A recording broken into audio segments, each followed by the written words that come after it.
Rahul Gandhi ആരോപിച്ച vote ചോരി വിവാദത്തിൽ ഇന്ത്യയുടെ തെരഞ്ഞെടുപ്പ് കമ്മീഷൻ സത്യസന്ധമായ അന്വേഷണം നടത്തി കുറ്റക്കാർക്കെതിരെ കർശന നടപടിയെടുക്കണമെന്ന് ആവശ്യപ്പെട്ട് കോൺഗ്രസിന്റെ നേതൃത്വത്തിൽ സിഗ്നേച്ചർ ക്യാമ്പയിൻ സംഘടിപ്പിക്കുന്നു. ഇതിന്റെ ഭാഗമായി തഴവ മണ്ഡലം കോൺഗ്രസ് കമ്മിറ്റിയുടെ നേതൃത്വത്തിൽ നടത്തിയ സിഗ്നേച്ചർ ക്യാമ്പയിൻ മണ്ഡലതല ഉദ്ഘാടനം block Congress committee president advocate K A Javad ഉദ്ഘാടനം ചെയ്തു. മണ്ഡലം പ്രസിഡന്റ് തഴവ ബിജു അധ്യക്ഷത വഹിച്ചു.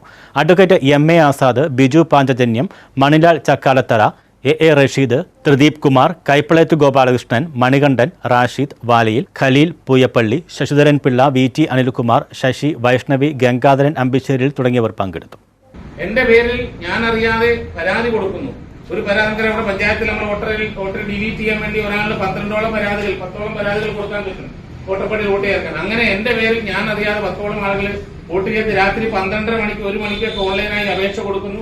അപേക്ഷ കൊടുത്ത് വിത്തിൻ സെക്കൻഡിൽ 30 സെക്കൻഡിനുള്ളിൽ 12 പേരെ മാറ്റി ഇങ്ങനെയാണ് രാജ്യത്തിന്റെ വിവിധ തലങ്ങളിൽ കണ്ടെത്തിയത്. ഇതെല്ലാം അദ്ദേഹം കണ്ടെത്തി പത്രസമ്മേളനത്തിൽ പ്രഖ്യാപിക്കുന്നു. അതുമായി ബന്ധപ്പെട്ട് രാഹുൽ ഗാന്ധിക്ക് പിന്തുണ അർപ്പിക്കണമെന്ന് തീരുമാനിച്ച് അഖിലേന്ത്യാ കോൺഗ്രസ് കമ്മിറ്റി ഇന്ത്യയിലെ 5 കോടി ജനങ്ങളെ കണ്ട് ഈ വോട്ട് അവരുമായി ബന്ധപ്പെട്ട് ഇതിലൊരു ഒപ്പുശേഖരണം നടത്തുകയാണ്.